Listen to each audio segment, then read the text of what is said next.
Hello and welcome to the Cheese Lady subscription box tasting. Today we are trying our April 2024 cheeses. We've got 4 wonderful cheeses for you, which we are really excited to try. And today I'd like to introduce my co-host, Pauline. Hi. Hi, Pauline. So let's dive right in. Yes. Shall we? Mm-hmm. So, like I say, we have 4 cheeses. I always keep the balance and versatility in mind. So we have different textures, different milks going on. And let's start with our first cheese. So the first cheese that we have today, it's this one here. It's called Chèvre d'Argental. Chèvre d'Argental is from Rhône-Alpes in France. It's a soft goat's milk cheese. It's got an edible rind, so it's nice and white, as you can see here, covered by a variety of delicious, friendly molds. So it's definitely part of the experience. If we have a smell of the cheese, it's quite, it got an elegant, not a very strong aroma. We've got it here on the biscuit, so it doesn't get stuck to our fingers, obviously. Yeah. What else can I say about this cheese? I really love that it has 3 things actually going on. The one that I've already mentioned is the rind, and then under the rind is, if we pay very close attention, we can see it's got a little bit of a cream line, and that shows us how ripe this cheese is. The more cream line, the more ripe it is. And in the middle, we currently have a little bit of a core, which is a slightly different texture, still very creamy, but different to the glossy cream line type thing. Yeah. It's gorgeous. So in terms of enjoying it, let's have a little taste and see how we... I mean, the first thing that strikes me is how densely creamy it is. Very buttery on the palate, yeah. Very buttery. And that actually is the result of this cheese being enriched with a bit of cream. I don't know if you realize that, but it's kind of a double cream goat's milk cheese, which is a little bit unusual. So that's what makes it especially seductive. And what do you think about the flavor? I think it's very, to use your words, very elegant. It's just lingers nicely. Very buttery. Very buttery. Yeah. I think ever so slightly goaty, if I dare say, because I mean, goat's milk cheeses are expected to have a little bit of a distinctive flavor to them, but this one is very elegant, very and I subtle. think the butteriness would make it more crowd friendly in this case. And also I think there's a touch of herbaceousness. Would you agree? Just a little sharpness as well at the back when you've finished. It's really beautiful. Absolutely beautiful. And in terms of enjoying it with drinks, personally, I would go for something like a zesty Sauvignon Blanc or Pinot Grigio. What do you think? Quite summery. Yeah. Summery, yeah, absolutely. I mean, we are heading into summer, hopefully, so this cheese will be absolutely gorgeous. But to be honest, I do find that it's quite consistent throughout the year. It's one of those goat's milk cheeses that can be enjoyed year-round, unlike some other French ones from the Loire Valley, which are at their peak in the summer, and some of them are only available in the summer. This one is available throughout the year, so that's really great and good to enjoy it if you're a goat's milk cheese lover especially. So that was our Chèvre d'Argental. Now we're going to move on to another part of France, actually. So we have another French cheese, and this one is really a classic. Saint-Nectaire. I love it. It's not a very complicated cheese.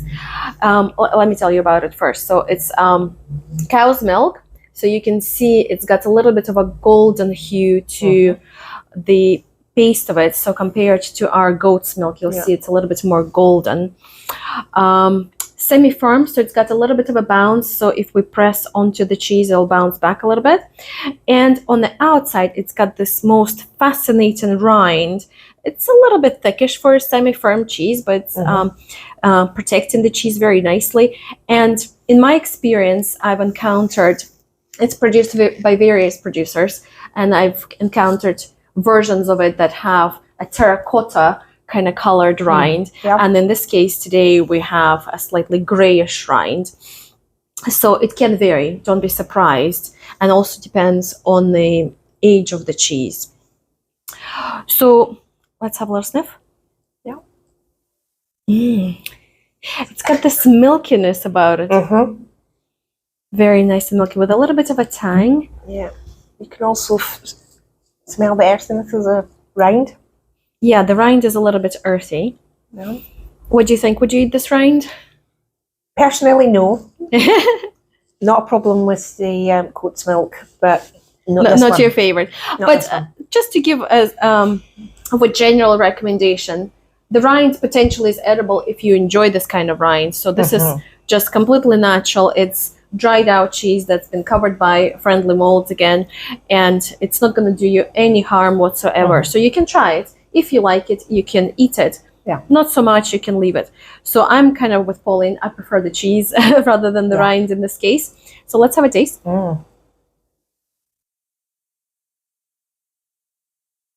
What do you think? I think this one's quite herbaceous. Wow. Yeah. Very herbaceous, sorry. And very buttery. Yes. The texture is just wonderful. Yeah. Just I love how creamy it is. Yeah. And I think it varies throughout the year as well. So this particular producer and this particular batch, I would agree, is quite zesty and herbaceous, but it can vary from producer to producer, from season to season in flavor quite dramatically. And I find some batches can be almost hazelnutty. So, but that's like the exciting thing to discover when you taste farmhouse and artisan cheeses. It's the seasonality. It's what we embrace, actually. Yeah. What do you think you would enjoy with this cheese in terms of wine? Bearing in mind now it's a little bit zesty. Shall we say maybe a white wine? Probably white to go with the zestiness, Yeah. Or maybe definitely not a very heavy red. So if you like red wines, go for something lighter. Quite light, for sure. Yeah. And perhaps even beer. So Pilsner, lighter beers, definitely not a stout. They would overwhelm it. But yeah, something on the lighter side and just see what you enjoy. Right, so that was our Saint Nectaire. Great. Moving swiftly on to now Switzerland. So we've got an Alpine cheese for you. It's a little bit an off the beaten track one called Sirone. And in the classic Swiss tradition of Alpine cheeses, it comes in a big wheel, not a very big one like a Conte or anything like that, maybe about 6-7 kilos, but it's got this nice nutty smooth texture to it in its youth. But what we especially love about Sirone that we sell here is that it's extra mature. So it's not any kind of young Alpine cheese. We've got a very nice and mature one here. So Sirone is normally matured for over 2 years. So the texture, if we press on it, is very firm going on hard. There's pretty much no give there. And again, if I look at the color in comparison to a previous cheese, we can see how much more dialed up that color is. It's golden. You can see that the cows were eating grass here. Beautiful. And anything else strikes us here about this cheese? And you can also see the protein crystals. Protein crystals, that's a sign of age. The more mature the cheese is, the bigger and the more prolific crystals will be. We also have a natural rind. Again, this is, you can eat or leave, it's up to you. But let's have a little sniff. Oh, caramelly? Caramelly, absolutely. Nutty? Yep. Oh, like summer meadows. To get a better release of aromas, you can also break it under your nose.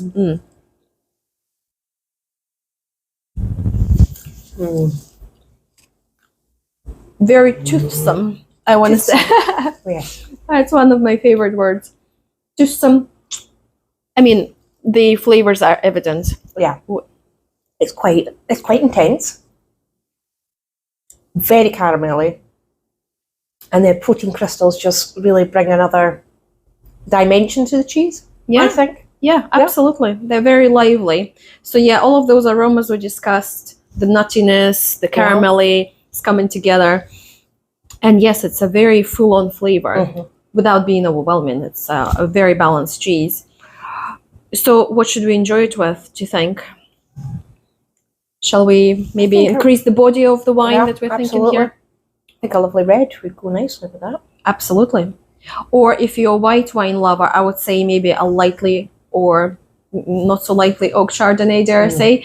I mean, we enjoy here an We oak do. Chardonnay, Yeah. but it's completely up to you. If you like red wine, this is definitely a cheese that can be Yeah. enjoyed with red wine, and maybe even perhaps like a lighter sherry. That would be a good choice as well, because you're thinking Yep. here it has a good body, it has a good intensity. So a drink to match that would be a good choice. Alrighty, and that was our Sirone. And finally, we always like to finish on the biggest note on the board, and that generally tends to be a blue cheese. So today is no exception. We're going to have a blue cheese from Spain, and the cheese is called La Peral. It's from the north of Spain, from the Asturias. Spain is also famous for two other blue cheeses, which are quite intense. So I'm thinking Cabrales and Valdeon. This cheese, called La Peral, is a little bit mellower, dare I say, without being a wallflower. Yep. So would you like to have a little taste? Thank you. So cow's milk here. You can see a good profusion of blue through the cheese. Nice, lightly open texture. We can touch it. It kind of yielded under our fingers. So the texture is quite creamy, but it can depend. It really can depend with this cheese on the maturity, on the season. Sometimes I find it a bit crumblier. Yep. So, but right now, this one is a little bit on the younger side, and it has a lot of creaminess. The rind is natural. Again, quite moldy here. If you like it, you can eat it. Not going to do you any harm, but you can leave it if you don't enjoy it as much. Have a little sniff. I know the flavor. I'm getting straight away. What are you thinking? Slightly farmyardy. Slightly farmyardy. For me, it was mushroomy. Very mushroomy, yeah. Very mushroomy. I'm Just a hint. Yeah. Yeah, but a little farmyardy. That's expected. It's a blue, but lovely. A very complex gorgeous. aroma. Yep. Let's have a taste.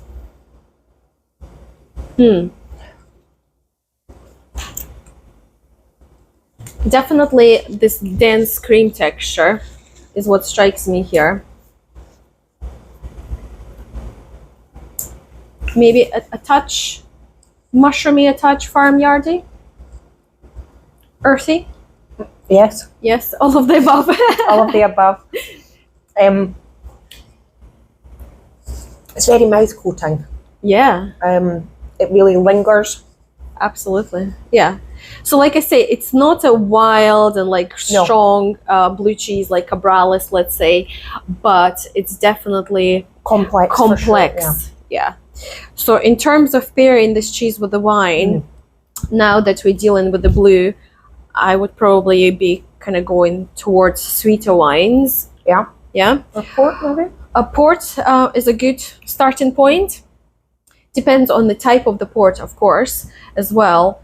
But I could even see it being enjoyed with something like an Amarone, because it's not a very, very salty, aggressive, harsh blue like some can be. This is a very elegant, I would say, medium strength blue. So red grape based dessert wines are definitely the way to go here. But in terms of sweetness, you can see what you enjoy to balance it out.